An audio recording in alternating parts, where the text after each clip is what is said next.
Hello again, everyone, and welcome back. I am Cristian Vaccari, the co-director of the Center for Research in Communication and Culture, and we are about to start the second panel of our COVID-19 event.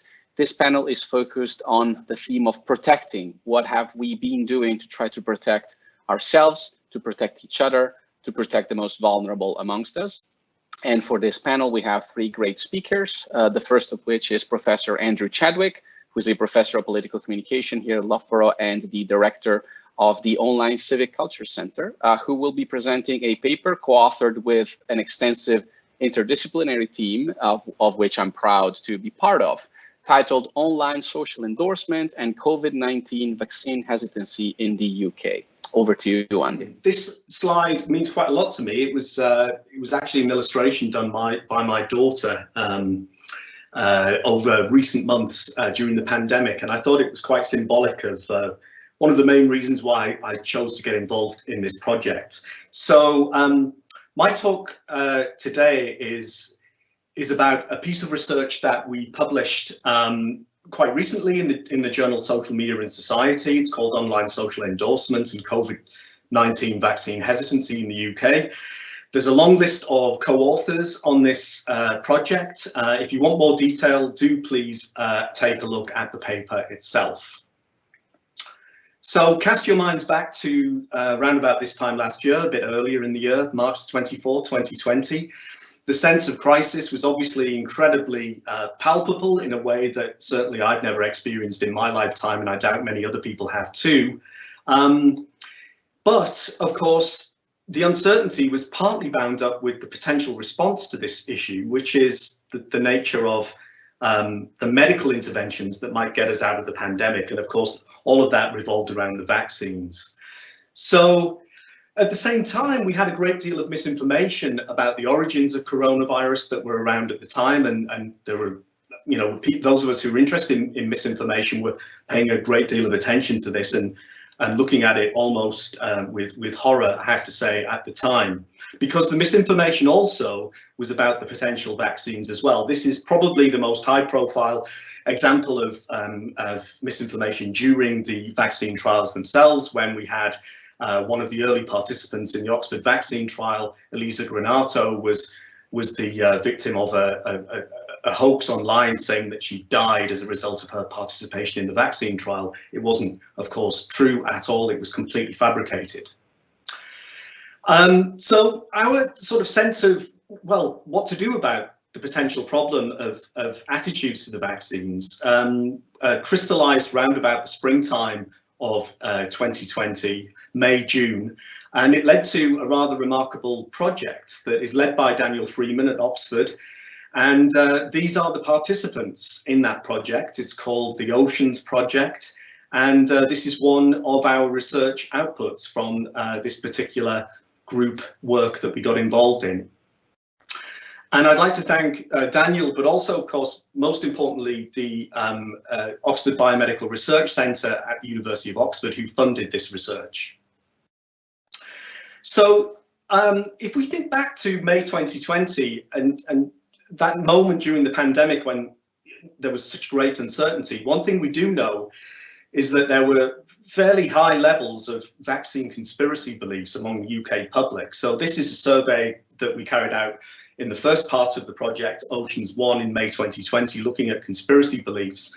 And I'm not going to dwell on this in too much detail, but if you look to the right-hand side of the slide, the red text in particular, you can see that there were quite startlingly high levels of conspiracy beliefs when it comes to vaccines.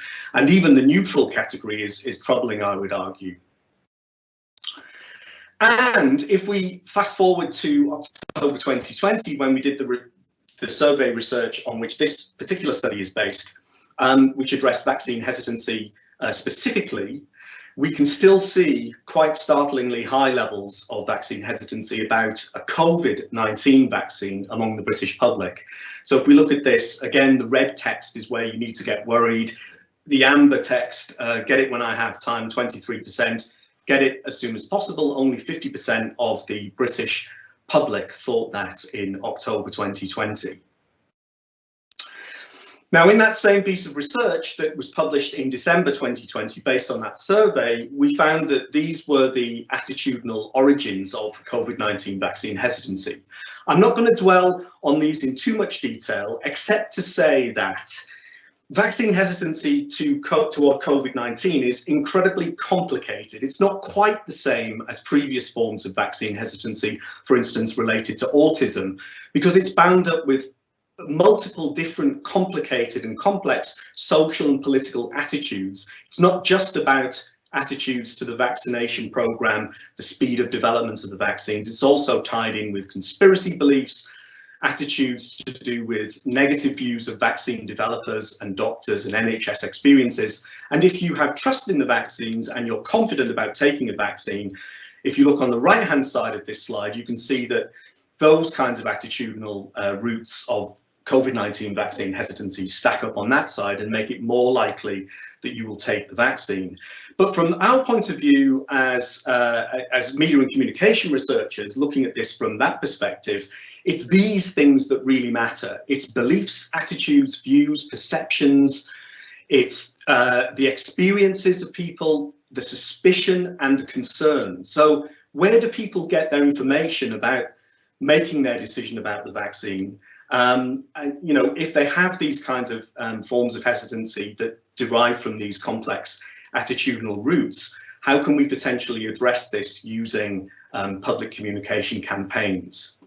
So in this particular piece of research, what we focused on is something that's never really been done before in relation to any vaccine hesitancy, which is online social endorsements. We had a focus on what people do with media rather than what media do to people.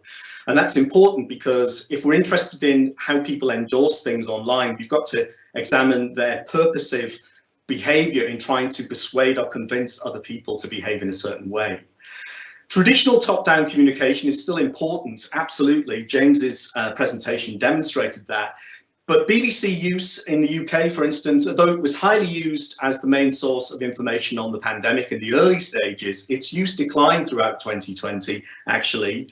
And yet, throughout 2020, about half of the UK public used social media for getting news and information about COVID-19. So still really high levels. Two further points here is that people expect to see family, friends and acquaintances are keen to get vaccinated. We respond, and decades of communication and psychology research shows this, we respond to others' experiences, to so-called social proof cues. In other words, what other people are doing, we look for proof of the wisdom of our course of action by comparing it with what other people are doing, and what are known as availability cascades. And an availability cascade is a mechanism by which, particularly online, information about the behavior of others leads to more and more people gradually adopting that form of behavior. And it's really the mechanism that underlies virality and going viral, as we often hear that phrase. And finally, people need to feel confident about encouraging others to get vaccinated. So these are the things that we had in mind. But there are some important dilemmas as well. First of all, vaccine misinformation circulates widely online. So if we're going to encourage online social endorsement, we've got to be aware of that. Secondly, media and information diets, the things we encounter in our daily lives to do with COVID-19 and the vaccines, provide us with the content that we share with others in our online networks, whether it's WhatsApp, whether it's Twitter, Instagram, Facebook, you name it. And we know that these media and information diets vary considerably, and they do play an important role in the circulation of misinformation. And a final point here is that news avoiders are very, very difficult to reach through any kind of formal campaign. So if you're avoiding the news about COVID-19 and the vaccines, where are you going to get your information from? It's very difficult to address that. So the rationale given this theoretical framework, well, there are two main rationales. First of all, that if specific media and information settings will expose the vaccine hesitant to attitudes, beliefs, information and social signals that will shape the decision to accept or avoid vaccination, we can have public health campaigns that target specific media and information settings to provide the vaccine endorsers with good material to share online, and this may also help counteract vaccine misinformation online. So this is what we did. This is our method. We ran a survey nationally representative sample of about 5,000 adults in October 2020. We looked at attitudes and media diets for COVID-19 news and information.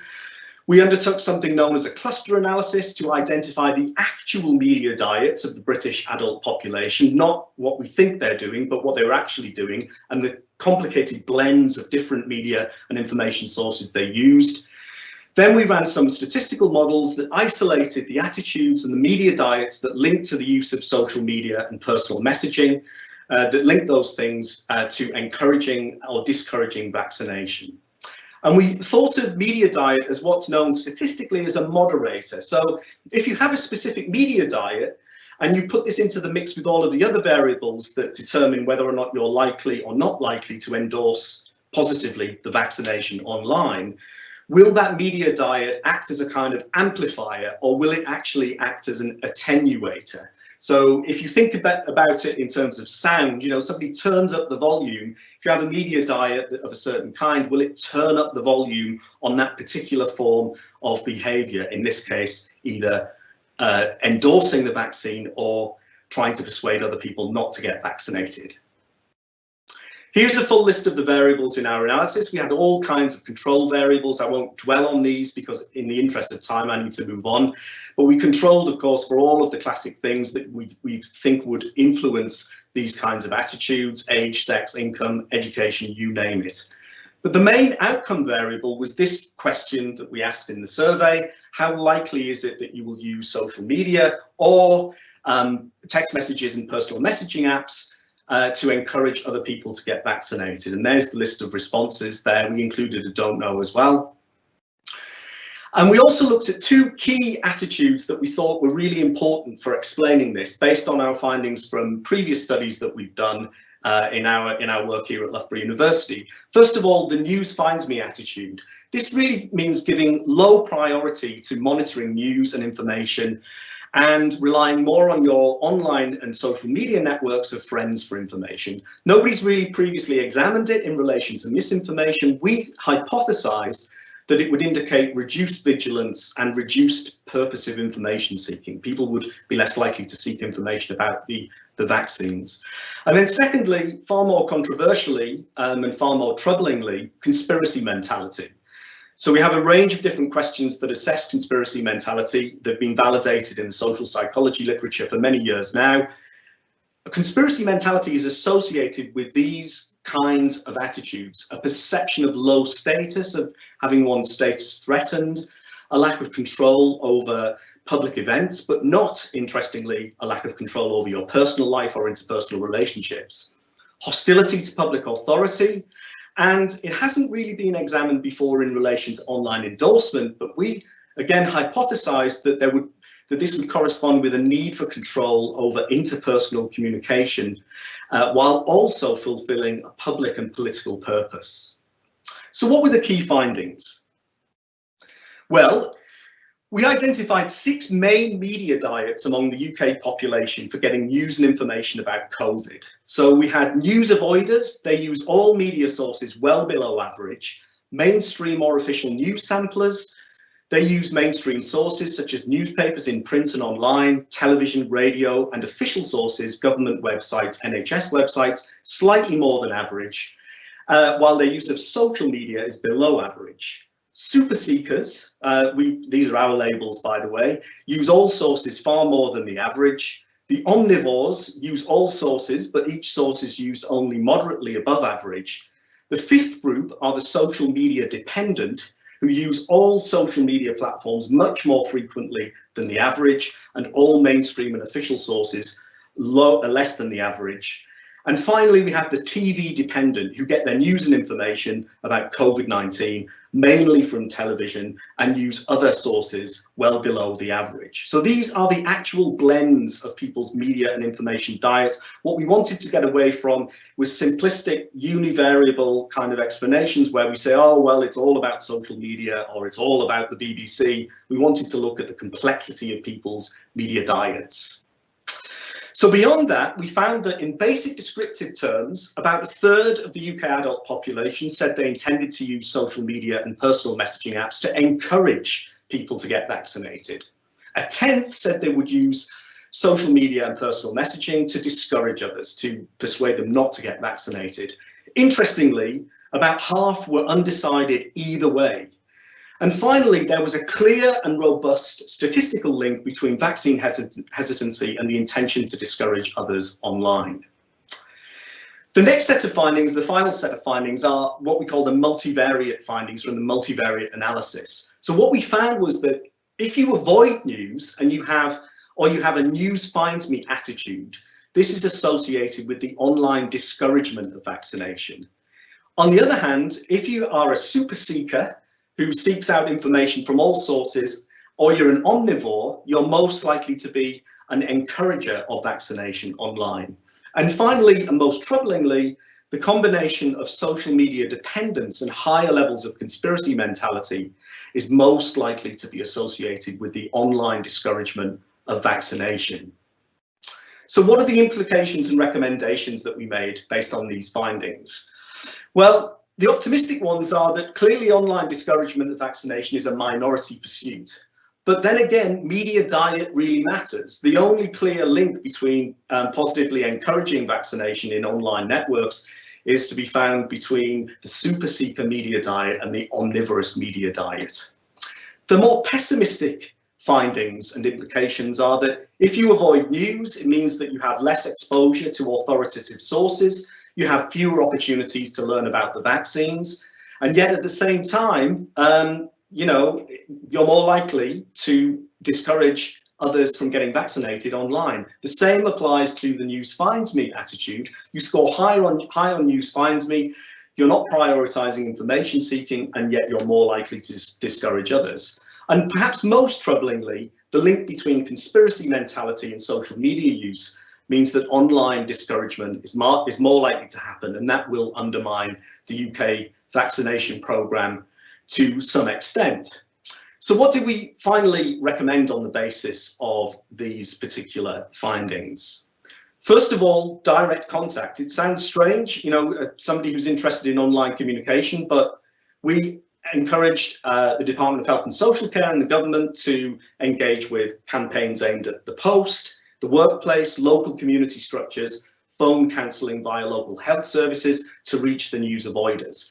TV ads, yes, but TV ads should point people away from TV and encourage visits to the NHS and other public health websites, which then in turn should feature clear and very simple ways for people to share material back into their online networks.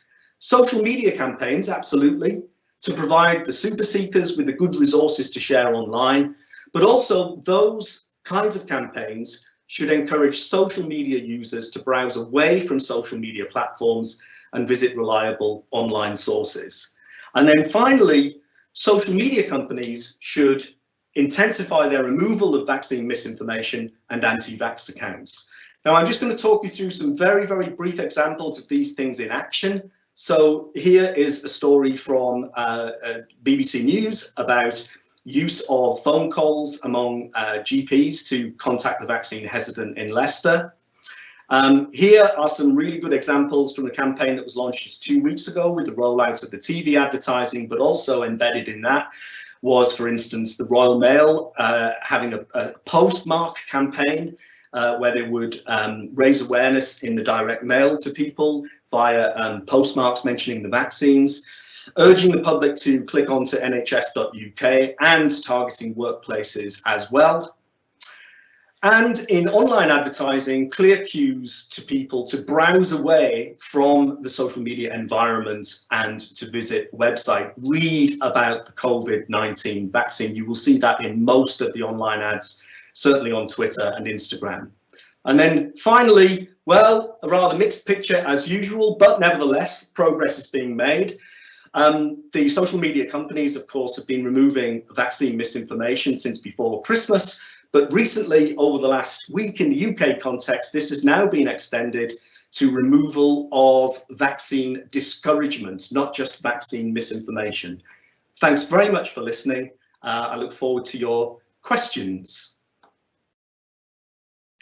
Thank you very much, Andy. And we now move on to our next presenter. Before we do that, let me just remind all the participants that you can write comments and questions on the chat, and we will then select some of them to be asked to the presenters at the end of the session. So without further ado, our next presenter is Paula Saukko, who is a reader in social science and medicine here at Loughborough, who will present a paper co-authored with Helen Molson entitled Caught in and Working with Digital Media Scripts, Harmful and Helpful Experiences of People with Eating Disorders During the COVID-19 Pandemic. Over to you, Paula. Yeah, so what I will be talking about today is some research that research that we did during the lockdowns on experiences of people with eating disorders on both harmful and helpful digital media use.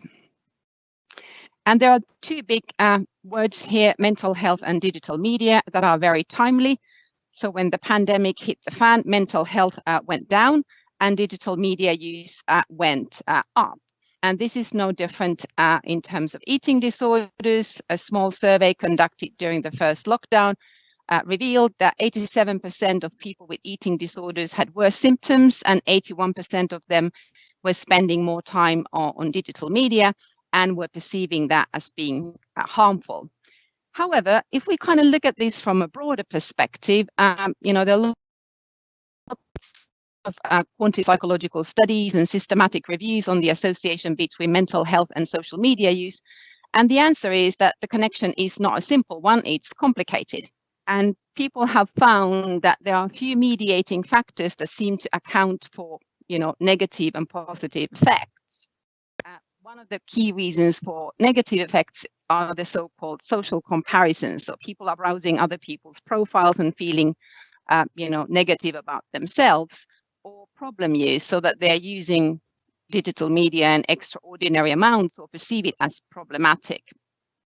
However, at the same time, it has been found out that, you know, social media, as the word indicates, enhances social connections and social capital, and all those things are good for mental health. And then to come back to eating disorders since the 1950s have often been associated with, you know, kind of consuming harmful images in the media. And it comes as no surprise that, you know, exposure to thin body ideals on social media has been associated with eating disordered eating behavior, disordered eating behavior.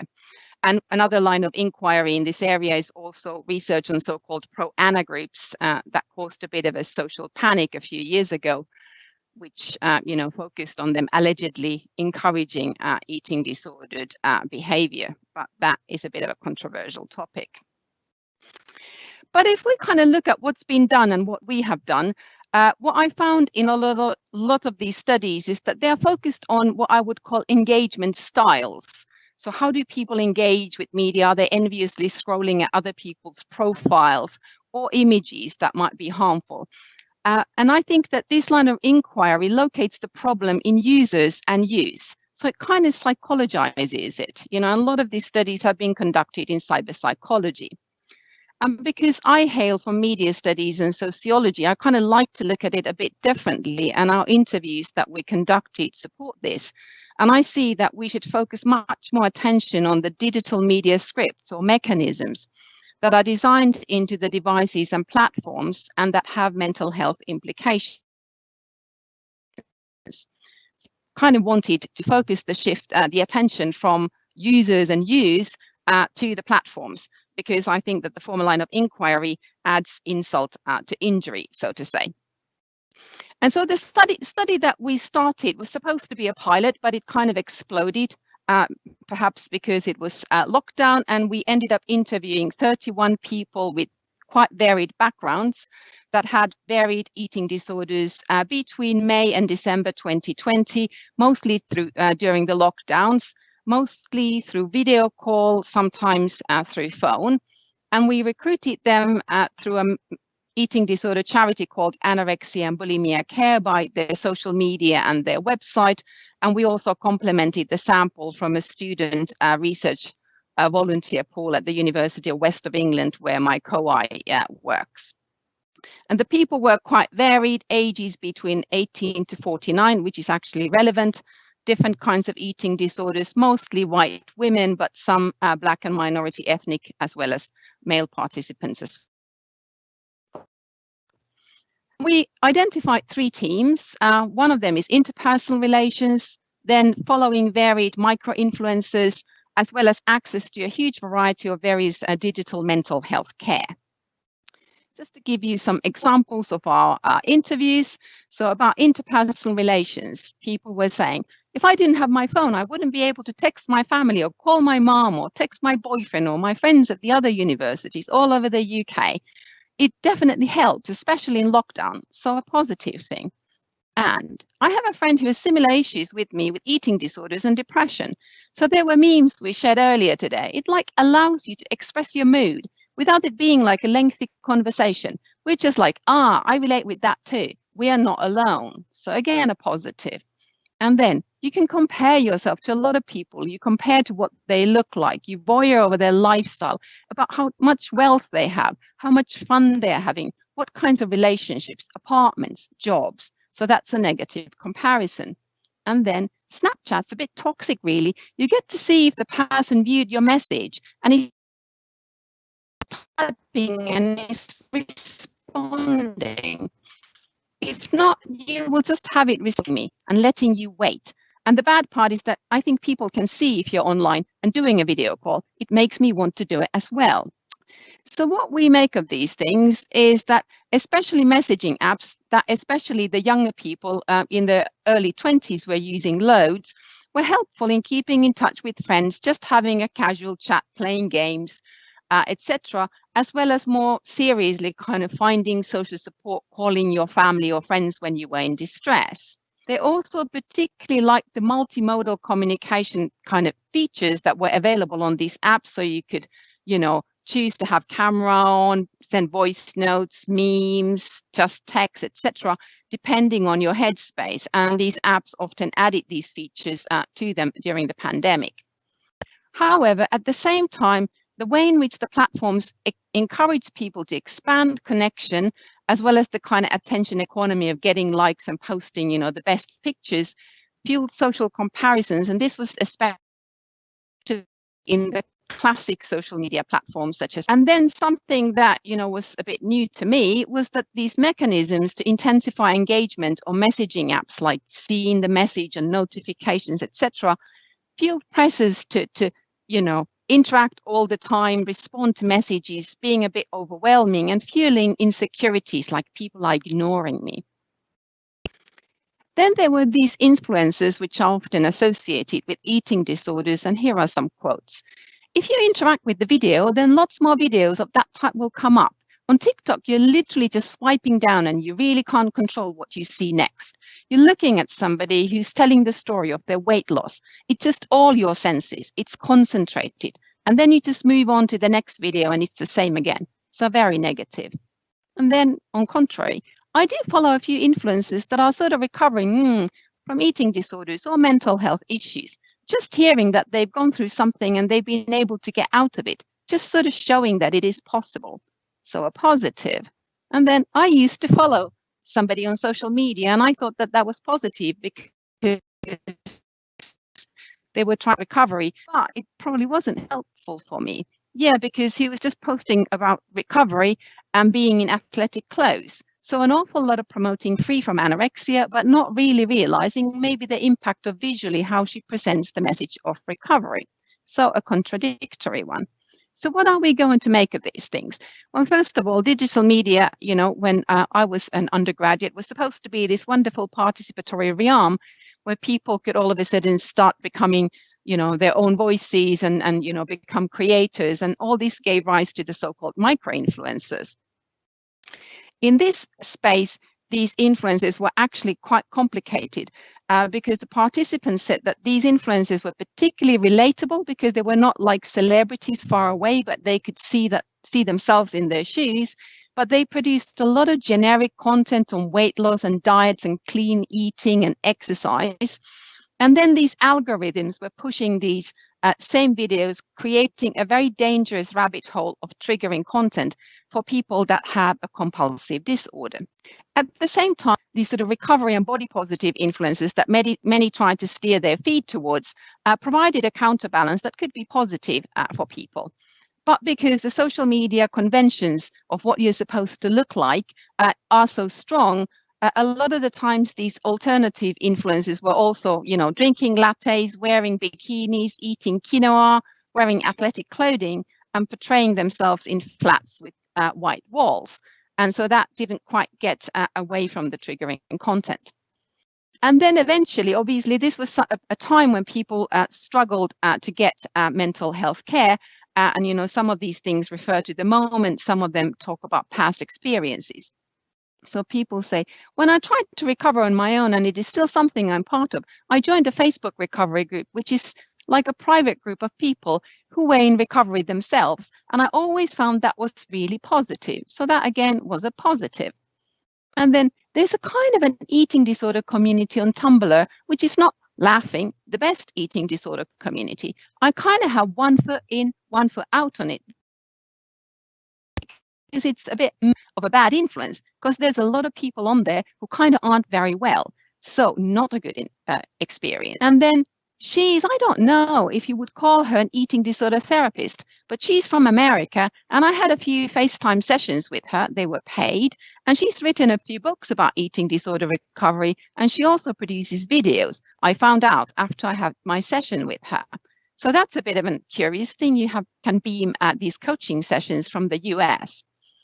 And then this sounds really stupid, but there's some guy on YouTube that does kind of like mental well-being talks, but like for kids. And I used to just watch that because it's kind of like funny. So it's a bit sort of a random collection of things. So if we kind of look at this, what are we to make of it? In the early days of, healthcare and digital media, there were a lot of talks about, how this complicates doctor-patient interaction when people consult the doctor Google, and how patients are able to have their voices heard in these patient groups. But in the new context, we're kind of facing different problems. The NHS provision for eating disorders was sometimes perceived with distrust. So people that have eating disorders didn't really want to consult with their doctors. They had heard about bad experiences, etc. And sometimes it was really hard to access. There were long waiting lists, up to 12 months. There were very strict diagnostic criteria. You had to have a very, very low BMI or be very, very ill to get outpatient or inpatient treatment, especially. So in this situation, digital media became a kind of panacea for self-health. So off you go with your app, take care of yourself. Well, of course, that is not quite how it goes. And in this space also, the peer-to-peer support that originally was this patient voice and participatory was very, very contradictory. You could stumble upon something really helpful and great, or something actually quite dangerous. And at the same time, we have this new emerging kind of digital mental health care space where commercialized eating discovery coaches blend with peer support, with public health provision, etc. And it's very difficult to make a sense of what's good and what is bad, and people kind of, access whatever things they might find interesting or funny, etc. So one could say that this digital mental health care is increasingly a minefield of both helpful and harmful offer, which is kind of characteristically unregulated and without oversight, which is very typical of digital media. And this kind of goes back to a larger project that I did years ago on online genetic testing, where everybody can just set up shop and start selling genetic tests for psychiatric services. And in conclusion, when we kind of look at digital media and mental health, it often focuses on users and use and what we are going to do about that.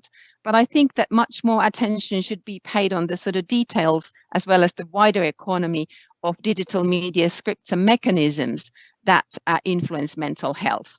And we could clearly see that personal relations that were largely conducted via digital media during the pandemic were enhanced by these messaging apps and the various multimodal possibilities that they offered. But this was kind of undercut this cognitive comparison and pressure to interact that were designed into these devices to intensify use, so very deliberately. And at the same time, even though digital media enables user-generated content and broad different perspectives, it can also become an opportunity to offer very relatable but very generic and harmful promotion of diet and eating, which is then fueled by algorithms, creating quite a dangerous squirrel wheel for people.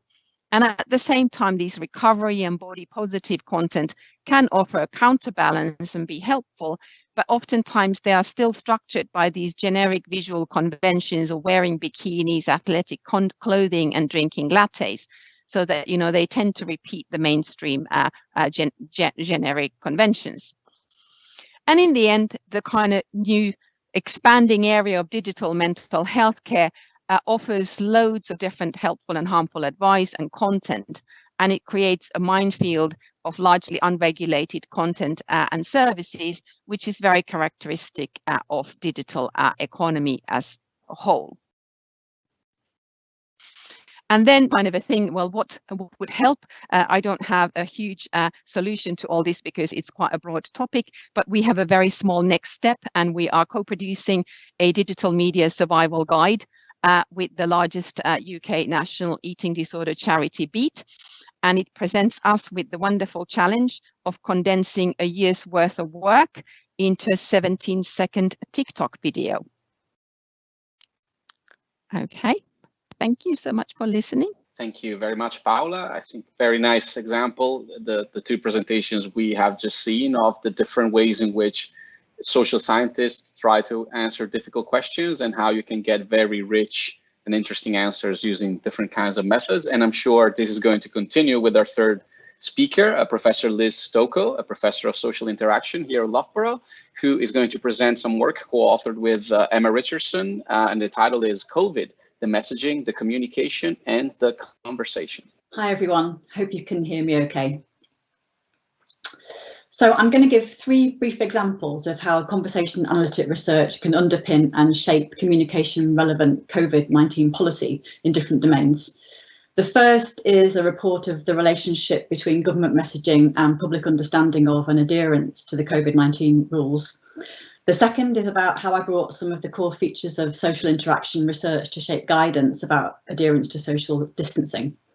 And then finally, with Emma Richardson, how analysis of calls to the police during lockdown about domestic abuse might be telling us not only about how these calls work and what the implications might be for both callers and call takers, but also fundamental understandings of human communication, from busting myths to knowing what might be needed to push ahead in computationally augmented social interaction.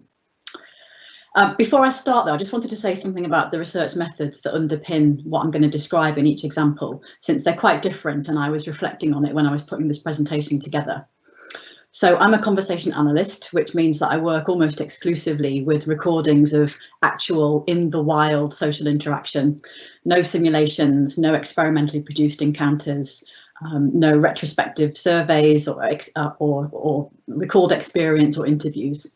And so in the words of our old Loughborough colleague, Jonathan Potter, I study encounters that pass the dead social scientist test, things that would have happened anyway, regardless of any research study. But I'm going to talk about work that has used other methods too. So I wanted to add a disclaimer, which is that I'm probably doing things that are too crass for experts in survey methodology and stats, whilst at the same time taking liberties with some of the translation of my background in analysing text and talk. So let's just see how this goes. Okay then, so the first example then, the messaging. Last March, as we all know, the UK went into its first lockdown, and the headline government message at the time was this 3-part strapline: stay home, protect the NHS, save lives. Initial polling showed that 90% of people across all political parties and age groups believed that UK government messaging on what to do in response to the coronavirus was clear, and this clear understanding of the rules was associated with strong adherence to them. A couple of months later, on the 6th of May, the Telegraph reported that the stay home advice was set to be scrapped. And the Telegraph appeared to lead this reporting on Twitter, where the new campaign slogan, stay alert, control the virus, save lives, was unveiled in the Sunday Telegraph on Saturday night, May the 9th. So the change of message was revealed in the media before new guidance was published about what stay alert might actually mean in terms of its behavioural enactment. Even the First Minister of Scotland tweeted at the time that the Sunday papers is the first she'd seen of the new slogan. The new slogan was devised by Tory party social media strategists, not scientific advisors from SAGE. And it was endlessly parodied and satirised, and Nicola Sturgeon called it vague and imprecise. And it was also the start of diverging approaches across the four nations of the UK to the pandemic. On the 24th of May, a SAGE SPI-B member tweeted about the messaging and the strategy. In a few short minutes tonight, Boris Johnson has trashed all the advice we have given on how to build trust and secure adherence to the measures necessary to control COVID-19. So around about this time when Stay Alert came out, I'd recently begun participating in one of the SPI-B subgroups. I wasn't sure what, if anything, I could say in public. So as a communication person, I was actually quite happy that he went public with this. But thinking a bit more analytically about the messaging, the first message particularly was lexically and grammatically precise, a straightforward locative imperative. An additional text message that you might remember we all received in the UK spelt it out more fully. You must stay at home, using the modal verb must to express requirement, strong obligation, necessity. And both messages were explicit about the subject or agent of the instruction, you. So in contrast to this precision and clarity, the new message was built for imprecision, because while Stay Alert maintains imperative grammar, the clear locative referent home, most people have one home and they know where it is, was replaced by this imprecise adjective, alert. Alert is a cognitive state, it's subjective, open to interpretation, imprecise. And the vague Stay Alert was then extended across 6 new government messages that all contained hedges, conditions and mitigations, and none of them were any more behaviourally explicit than Stay Alert itself. So in November last year, I led this report from Independent SAGE on UK government messaging, tracking it against public understanding of the messaging, reported adherence, reported trust in government across an arc from March to September. And we used different sources of data, polling, the Office for National Statistics and the UCL COVID-19 social study. Here was a timeline that we put into the report, and if you're interested, you can go and have a look at it. It's on the Independent SAGE website. But we made several recommendations on the basis of our analysis.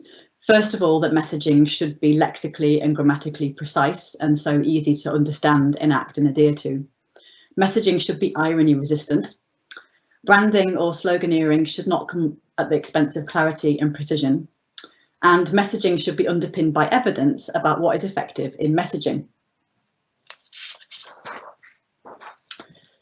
So there are loads of examples of poor and mixed messaging, and here's just one that might be close to our hearts in the university sector.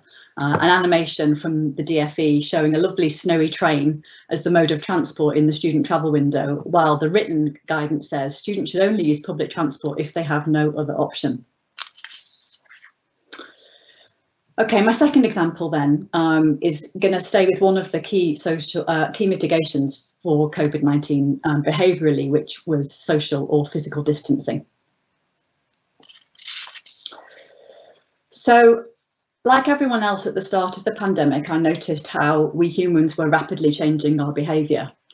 And at least because people watching is part of my job as a psychologist and a conversation analyst, I started to collect field notes about what was going on and tweeting about the emergence of new norms.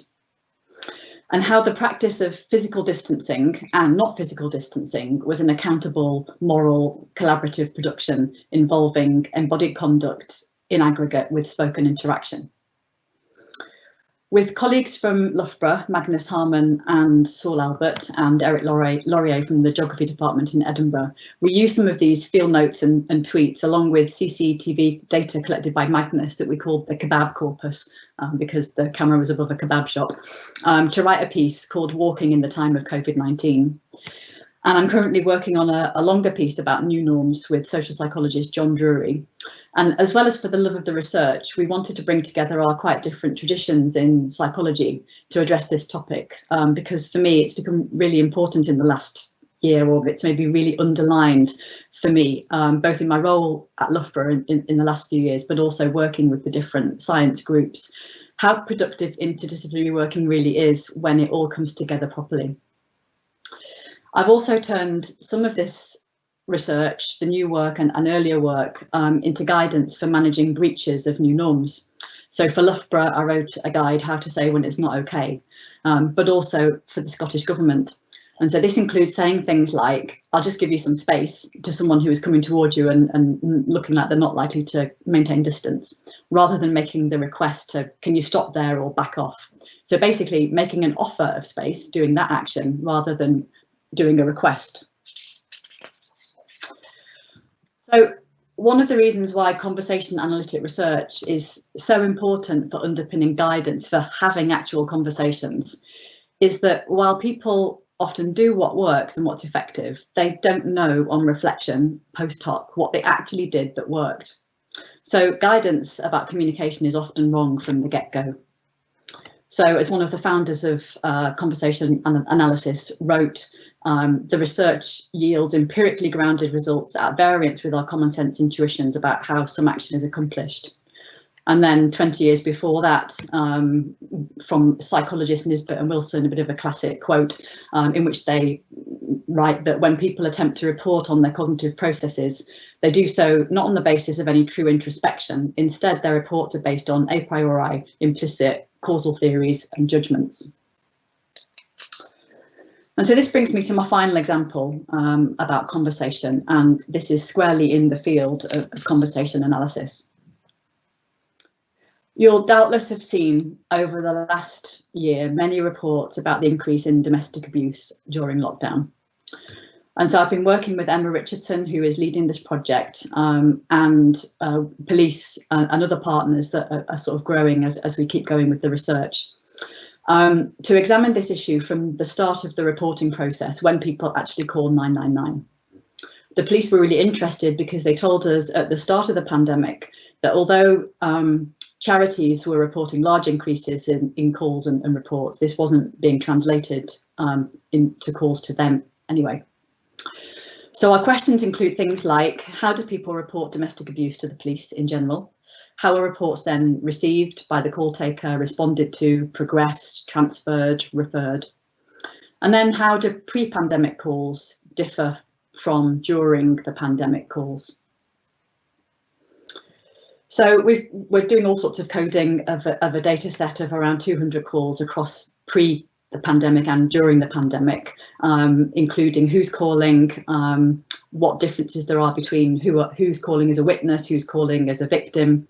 We noticed that 39% of the during calls actually mentioned the pandemic as part of the reason for calling. But one of the things that we're focusing on has implications for post-pandemic policy. So once somebody has called the police, the offer of a referral to an officer to progress the case and meet with the victim is the next step. Callers often resist this for all sorts of reasons. Because we can actually see what happens when referrals are resisted, both pre and during the pandemic, we were able to find an important difference. And that is that during the pandemic, resistant callers were offered a remote referral, and offering remote referrals led to more uptake. So we're urging the police to keep the option of remote referrals as another possible step along the way to keep victims safe and secure criminal justice. I'm going to play you just one of the calls. It's anonymised, that we collected during the pandemic. You're going to see the start of a call taker calling a victim who may have previously made a silent call or something that has prompted the police to call back. And I'm showing you this because it's so instructive, not just about how people ask for help without asking for it, and how rapidly the caller and the call taker establish that this is a real call for help, but because it tells us fundamental things about social interaction. I can't see anyone, but I hope you're going to be able to hear this. The transcript will come out as well. Hello? Hello, you're calling from police? 799. Hello, you're right. Yeah, do you need the police? Yeah. You do, okay. Can Yeah. you just confirm if... Yeah. Okay. Are you not free to speak? No. No, okay. Have you got children in the house? Yeah. Okay, I hope you could all hear that, but you can see the transcript if you didn't. So, to start at the top, conversations often start like this with a greeting that's reciprocated and a "how are you?" So saying "hiya, you all right?" in this structural position in the call achieves those ordinary actions. By saying "hiya, you all right?" at the top of the call, and this is very important, in overlap, precision time to appear when return greetings and "how are yous" are due, the caller uses the sequential and structural norms of interaction to begin to convey to the call taker that she's in danger. The call taker starts to understand the situation and begins to ask yes/no questions. And so this includes establishing that the woman is not free to speak. So together, the systematics of interaction enable the caller to sound like she's talking to someone other than the police, for whoever might be overhearing her conversation while locked down at home. So given that the "how are you" action that we see here can actually save lives, conversation analytic research is crucial for busting communication myths, like this one about "how are you" apparently being the 3 most useless words in the world of communication. The pattern that we saw in the call that I just showed you isn't a one-off. So in this paper, Saul Albert and I, with a colleague from Cardiff, analysed a domestic violence 911 call in which the caller says, "I'd like to order a pizza for delivery," which only takes a couple of turns to be heard as a genuine request for help. And this immediately tells us how far away Siri and Alexa are from understanding "I'd like to order pizza" actually means "I need the police." And context doesn't really get you there, because a lot of calls to the police are hoaxes or in some way out of remit. So just because the call happens in a context doesn't explain how we come to understand it. So with Saul and Kathy Pearl from Google, who's hopefully visiting Loughborough next year, we're working on how conversation analysis can identify moonshots for conversational agents and AI. And all of this is connected to the notion of moving away from natural language processing as the main way in which AI deals with natural language to focus on natural action processing. We need to know what people are doing in interaction with words that are apparently doing something completely different. That's me. I hope you've enjoyed a little journey through some communication research. Thank you very much, Liz. We have a few minutes for questions, so I encourage everyone to type them in the live Q&A box. We have one already from Darren Lilleker again, and this is for Andy Chadwick. And Darren is asking, "I wonder if there was a group who would neither encourage nor discourage others, and if any of the variables you focused on explained that behavior." And Darren is wondering if these people had concerns about risks, but were happy to personally accept the risk, but not to expose others to risks. Andy, do you have an answer for this? Yeah, I'll do my best to answer the first part of that. I don't think I can fully answer the second. Yeah, absolutely. I mean, about 50+% of our respondents either answered "don't know" or they said that they wouldn't discourage or encourage either way. So they were kind of in the midpoint of the scale. So the only thing that we can say is that these people did not score high on "news finds me" as an attitude, nor conspiracy mentality, nor did they have a social media dependent media diet. So these were people who fell the other side of that particular divide. But when it comes to discouraging, obviously those things did apply. Beyond that, your question about risk is really interesting.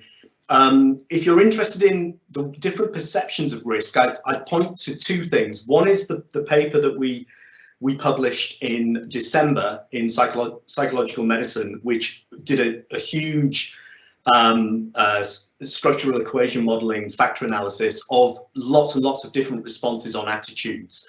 And there's some really interesting findings there about perceptions of risk. So we did find, for instance, that people who had low perceptions of risk were much more likely to not engage in social distancing and also discourage other people from getting vaccinated as well. The other thing I'll say is that literally coming out tomorrow is our new paper, which is building upon the previous ones, where we did a randomized controlled trial of over 18,000 members of the British public, where we tested 10 information conditions and their responses, looking for potential impacts on vaccine hesitant attitudes.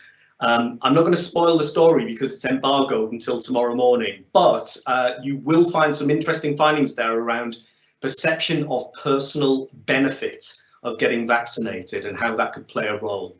We have a question from Elle who says, for Liz Stokoe, I was very struck by the audio clip you played for us, and I was wondering is the police officer's ability to very quickly figure out what is going on the result of years of experience, of natural empathy, or does the police offer any kind of training based on the kind of research you do to pick up on what might truly lie behind what callers are saying? Thank you, Ellie, for the questions. One of the things that we're hoping to do at the end of this project is to build some training for the police on the basis of what we find.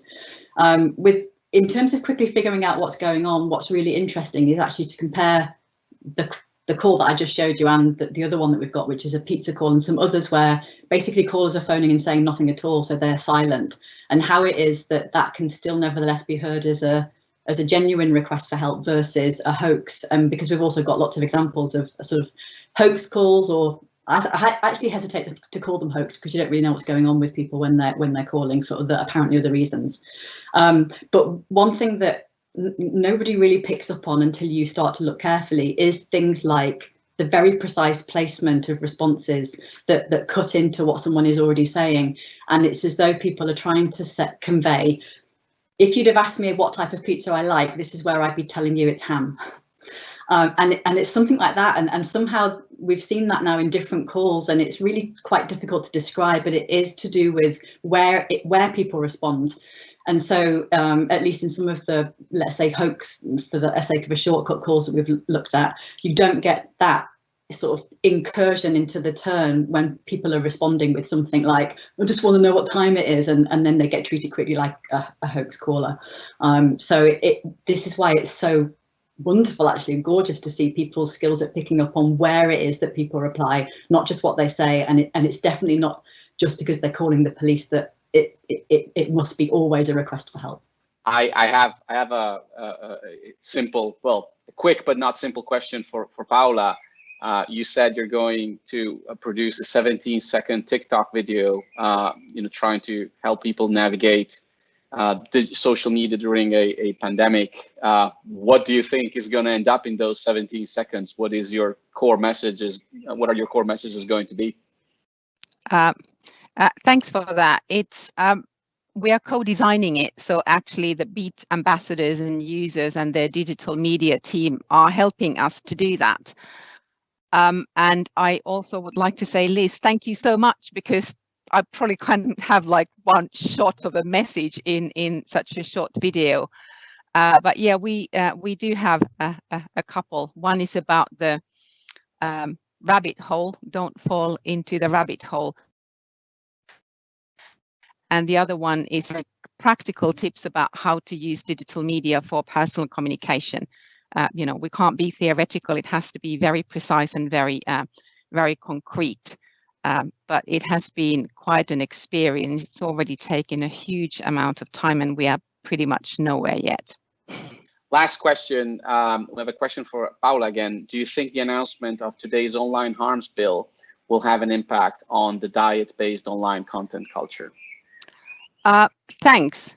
I will pledge ignorance. I haven't seen the news today. But the charities are working quite closely to sort of try to promote self-regulation of the platforms, and they've actually addressed these TikTok videos that we found, and we might do an online event on that in June. And my kind of hope is that we could sort of progress towards another project that could actually address a few sort of more regulatory angles of this material. But I try to sort of take small steps because I'm already completely inundated with the material that was supposed to be a pilot. Right. Well, I guess that's the way social science goes sometimes. We are at time, so I want to thank our wonderful presenters. We have a 9-minute break, so we will reconvene here at 4:25 for our third and final session on adapting, chaired by my colleague Ella Fiore. See you shortly.